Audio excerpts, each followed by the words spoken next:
বন্ধুরা, ভারতের দয়ায় খেয়ে বেঁচে আছে বাংলাদেশ। এতদিন মানে 2024 সালের আগস্ট মাস থেকে ভারত বিরোধিতা করার জন্য ভারত কি করেছিল, ভারত সরকার বাংলাদেশে এক্সপোর্ট হওয়া চাল, ডাল, পেঁয়াজ, আলু এগুলোর ওপর নিষেধাজ্ঞা জারি করেছিল।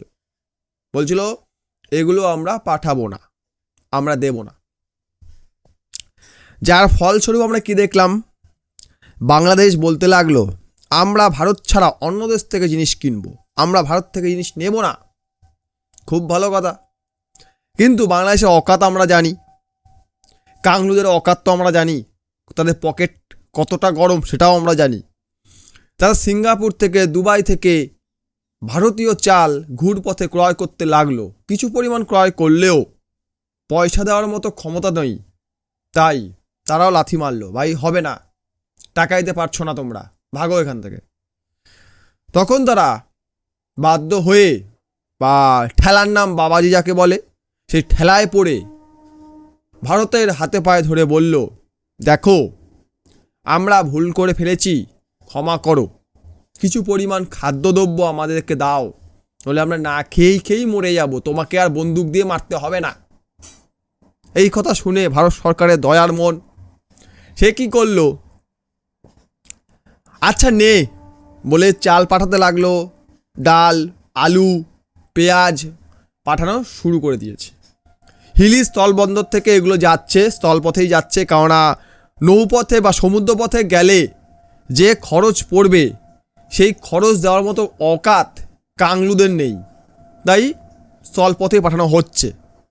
কিন্তু এর মধ্যে আমরা দেখতে পাচ্ছি, মানে এখন বাংলাদেশকে পেঁয়াজ, আলু সরবরাহ করা হচ্ছে, চাল সরবরাহ করা হচ্ছে হিলি স্থলবন্দর দিয়ে। এর মধ্যেও এই পরিস্থিতিতেও যেখানে তাদের সরকার ভারতের হাতে পায়ে ধরে বলছে আমরা পারছি না, মরে যাচ্ছি, আমাদের দাও, তাই ভারত দিচ্ছে, তার মধ্যেও তারা কি বলছে, ভারতের 7 সিস্টার আমরা আলাদা করে দেব। এটা একটি হাস্যকর ব্যাপার, অত্যন্ত হাস্যকর ব্যাপার, আমরা জানি। কিন্তু বাংলাদেশের অবাল পাবলিক, যাদের মাথায় বুদ্ধির বটা পর্যন্ত নেই, তারা এটাকে খুব ভালোভাবে গেলে। তাই তাদের এক নেতা হাসনাত আবদুল্লাহ চিৎকার করে বলছে, ভারতের বিচ্ছিন্নতাবাদীদের আমরা আশ্রয় দেব, কারণ ভারত শেখ হাসিনাকে আশ্রয় দিয়েছে, খুব ভালো, এবং ভারতের 7 সিস্টারকে আমরা আলাদা করে দেব, কারণ ভারতের সেনা আমাদের সেনাকে মারছে, ভারতের সেনা আমাদের পাবলিকের পাছায় গুলি করছে, কারণ তারা কাঁটাতার টপকে ওপারে যাচ্ছিল, ওপারে গিয়ে দুর্নীতি, বিভিন্ন নাশকতামূলক হামলা করবে, ওখানে গিয়ে ওখানকার মানুষের ক্ষতি করবে, কিন্তু সেটা ভারত করতে দেবে না বলে গুলি করে দিয়েছে। কেন করবে? এই কারণে আমরা ভারতের 7 সিস্টারকে আলাদা করে দেবো মুখে। বাস্তবে তো করতে পারবো না আমরা জানি, কিন্তু যদি এখন এটা না বলি তাহলে তো আর আমরা ভোটে লড়তে পারবো না, কারণ ভোটে লড়ার মতো আমাদের কাছে কোনো ইস্যু নেই। আমরা কি নিয়ে ভোটে লড়তে এসেছি?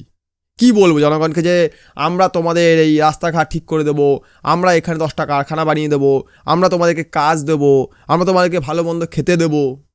দিতে তো পারবো না, কারণ দেওয়ার মতো তো অকাত নেই। সেই ভাত চাইতে হবে, ভারত দাও না গো, একটু চাল ডাল দাও, খেয়ে বাঁচি, যার দয়ায় খেয়ে বেঁচে আছি। এখন বহু বাংলাদেশি বলবে যে ভারত দয়া করে দিচ্ছে, টাকা দিচ্ছি না।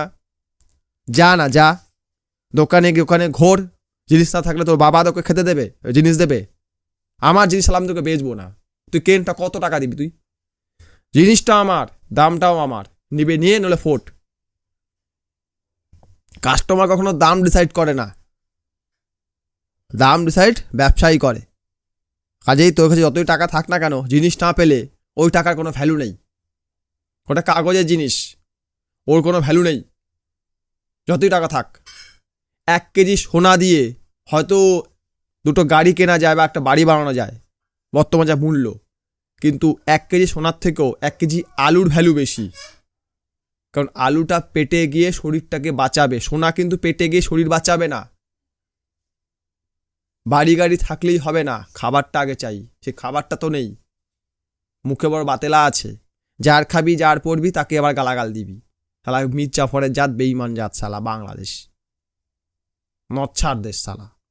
তো যাই হোক, বাংলাদেশিদের কথা বলতে বলতে নিজেকেই যে কেমন কেন বিরক্তি লাগে। শালা কাদের নিয়ে কথা বলছি, সকাল সকাল উঠে বাংলাদেশিদের গুণকীর্তন গাইছি।